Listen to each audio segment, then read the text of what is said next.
I.K. Gujral was one of the quietest and simplest prime ministers India ever had. Born in 1919 in Punjab, he grew up during a time when the freedom struggle was at its peak.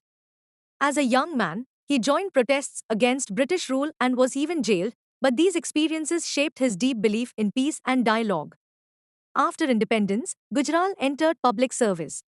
He worked in diplomacy, served as a minister, and became known for his calm and thoughtful approach. He never sought power, attention, or applause. He simply focused on doing the right thing. In 1997, he became the Prime Minister of India.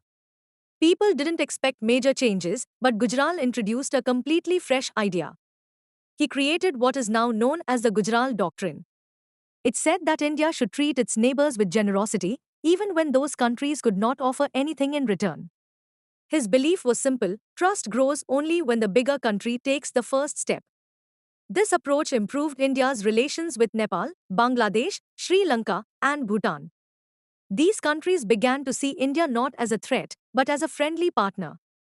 Even with Pakistan, Gujral tried to reduce tension and promote peace, believing that war brings only loss on both sides.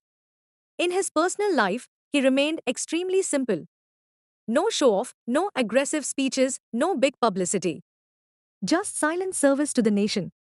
Even though his time as Prime Minister was short, his ideas left a lasting impact.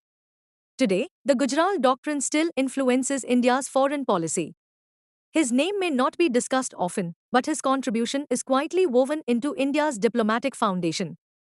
I.K. Gujral remains one of India's most underrated and unsung leaders.